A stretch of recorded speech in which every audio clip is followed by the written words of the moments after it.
Well, hey, good afternoon. It is Friday, October 4th, and it has been 5 days since Ironman Chattanooga. And for the first time since that race, I'm just going out for a nice little super easy jog. Now that my legs have recovered, at least I hope they've recovered enough to do a nice little jog. This will officially be the last vlog in this series. I just thought I would do one last video to do a little bit of a recap, my thoughts on the race and everything like that. I've got a bunch of things I want to talk about, so this could be more of a talky video, but I'll give my thoughts and opinions on everything, from the swim cancellation to the new bike route, the weather, you name it. I'll talk about it. If that interests you or not, we'll see. So I'm gonna get started on my run, and then somewhere I'll find a nice little spot to stop and start talking a little about the race. All right, so stay tuned. Hey, all right, welcome back. So I'm just about a mile into my run, and I found this nice little spot where I don't think I'll get bothered by anybody, so I thought this would be a perfect place to just give you a bit of my thoughts and stuff like that on the race. I made myself like 7 bullet points that I wanted to talk about, so let's just get to them. Number 1, the volunteers. I first definitely want to start off by thanking all of the volunteers. I don't know if any of them were on the YouTube page or on the Facebook page, but the volunteers make this race happen. They are absolutely amazing. I mean, they're up even before us in some cases, before transition opens in the morning. They're all out there at the aid stations until it gets dark and stuff like that, and they're just absolutely amazing, and they give you so much energy. Some of the themes of the aid stations and stuff like that, it just really makes you happy when you're out on the course for that long. And even the aid stations on the bike course I thought were absolutely fantastic, not just the run course. So a big shout out to all the volunteers who helped the whole weekend, not just of course on race day. And I want to make a special shout out to a few people that I talked to. Shannon, who recognized me from my channel, and we talked quite a bit, and we actually raced for quite a bit on the bike course. We kept passing each other on and off during the ride until I think around mile 80 or so, he finally passed me for the last time, and I didn't see him again out on the run until the run course. So hi Shannon, and there were a few other people, but I'm sorry I don't remember your names. But it was always nice to have a friendly face to talk to. And I wanted to say hi to Caleb and Katie, who have their YouTube channel, Effort Strong. Sorry if I said your last name incorrectly, but I met Caleb at the 70.3, super great guy, and kind of just like connected, and it was great seeing you guys at the race, and even other people just from Team Zoot. It's always nice to see familiar faces a race after race, so I definitely hope that I see you guys at another race in the future. All right, number 3, swim cancellation. What do you say about that? I mean, obviously, along with everybody, I was just as pissed off as you when they canceled it. Of course, I knew why they canceled it. It wasn't a shock, but this being my first full Ironman, like many of you, I was really, really upset. All of the questions entered my head. Is it worth even doing the race? Can you call yourself an Ironman? All that kind of stuff like that. I gotta say, I went through all those same emotions. I had my little pity party, just like everybody else, and then it just kind of like dissipates and goes away. There's other things to focus on and stuff like that, and this was in no means an easy race. I don't think there's any such thing as an easy Ironman. I know there's lots of people that always ask, about which race is harder than others, and is this one easier than others and stuff like that, but if you look at them all, they're all hard. Some aspects might be easier than others, and in this case, the easiest part definitely would have been the swim. So yeah, it sucks that it was canceled. I was really looking forward to it. The swim in May for the 70.3 I thought was awesome. So I was really looking forward to doing this one. But I just had to deal with it just like everyone else, and I quickly got over it, surprisingly. I'm good with that. So, race morning. The time trial start, I liked that I also got there early for registration. I had a low number, so I was already off on the course by around 8:53, something like that, so before 9 o'clock. It was just nice to have that advantage, you know, to get out early with the chance of, you know, finishing the race before the sunset. You know, it doesn't matter how fast you go. There are plenty of people that had way faster times than me on the whole course, but they started way behind me and still had to finish in the dark. So finishing before the sunset was really nice. The actual course itself, I'm very mixed about it. I was really looking forward to the country roads. I mean, I like the scenic views. I like the twists and the turns and stuff like that. The laps, the course itself was amazing. Like the condition of the course, the roads were phenomenal. You know, I mean, they were buttery smooth. You know, I mean, you could rely on them. That there was almost no part on the whole bike course on that highway with crappy road conditions. You know, so, and the fact that the road was completely blocked off at the very start and at the very end, I thought was another nice touch too. So I really like that. The weather, I think, aided my likability of the course. Riding in the rain is never great, but the temperatures could not be beat. This is a completely different race course on even an 80-degree sunny day, let alone a possible 90-degree sunny day. So, I mean, next year, if I choose to do this race, I'll talk about that later. You know, if you get the super nice weather conditions, this will change the course completely. It did get a little monotonous, you know. I mean, the scenery really never changes no matter what direction you're going in. I like the hills. I'm a hill climbing fan. Where I train, there are a lot of hills, and I train those hills, so the hills did not bother me in the slightest. Even past mile 100, when we're going back into Chattanooga, those last few hills there, I really found those as a good challenge. So I have no complaints about the elevation whatsoever. As much as you had to go up, you had to go down, and I hit like 40 miles an hour on some of those downhills, you know, so I mean, you really make some time up. The best part of the bike course for me, though, I managed to see Sam Long in transition. He was actually is racked really close to where I was racked, you know, so I wished him luck and stuff like that. I chickened out and I didn't ask for a picture, but I did, you know, wish him luck and stuff like that. And on the bike course, I wear his yo-yo-yo socks, the long socks that come up to the calves.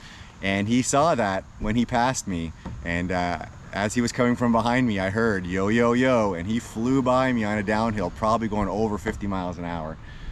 So that was just the highlight of my race for sure. You know, the fact that Sam Long shouted out because he saw the socks that I was wearing. So tiny little things, but definitely got me pumped up. So yeah, overall, bike course, I give it a thumbs up. I thought it was a good course.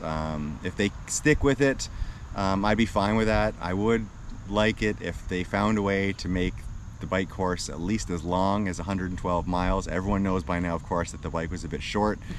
Not that that's a huge deal, you know, but when you've already got a swim canceled and stuff like that, and they knock a few miles off the bike, you know, I wanted to know what my time would be on a full 112 miles, you know, so. All right, so coming into transition, my wife and kids were there, so I definitely took my time in transition. They were right there where my gear bag was. So I stopped for a few minutes and, you know, talked with my wife, gave my kids a hug, and they made signs and stuff like that. So I probably spent a good 2 minutes, you know, just kind of chit-chatting, you know, with them. I was really in no rush. 2 minutes on the course of the whole race really made no difference. So my whole transition time was about 6 minutes in total, which is probably about double what it probably would have been. But then, yeah, get out on the run, and I was determined to do the first 13.1 miles, the first half marathon, without stopping, regardless of what was going on with my leg or my knee or anything like that. And I did do that. Even when I got to Barton the first time, I ran up and down Barton and then around the neighborhood and then up and down Barton again. It was not fun, but I did it, and I finished the first half in 2 hours and 10 minutes, which I thought was pretty good. I mean, my best half marathon is 1:56, so I wasn't expecting anything under 2 hours for a half marathon after doing that bike ride. But the second one, unfortunately, once I got onto that second loop, I ran most of the flats, but then yeah, as soon as the elevation kicked in, I became a walker. I walked up almost every hill and ran the flats, including the Barton hills. I definitely walked up those on the second lap, and even just the smaller hills. And I did do some of the running to the aid stations and then kind of walking through the aid stations to pick up a bit of nutrition and then start my run up again. So I finished the whole run in 4 hours and 43 minutes. I was actually really hoping to be under 4.5 hours, but hey, it is what it is. I started to get a lot of knee pain and leg pain at about mile 14, 15, and just wouldn't go away. The uneven roads on the neighborhood around Barton, the slight slant, man, that really bothered me. That was really difficult to run.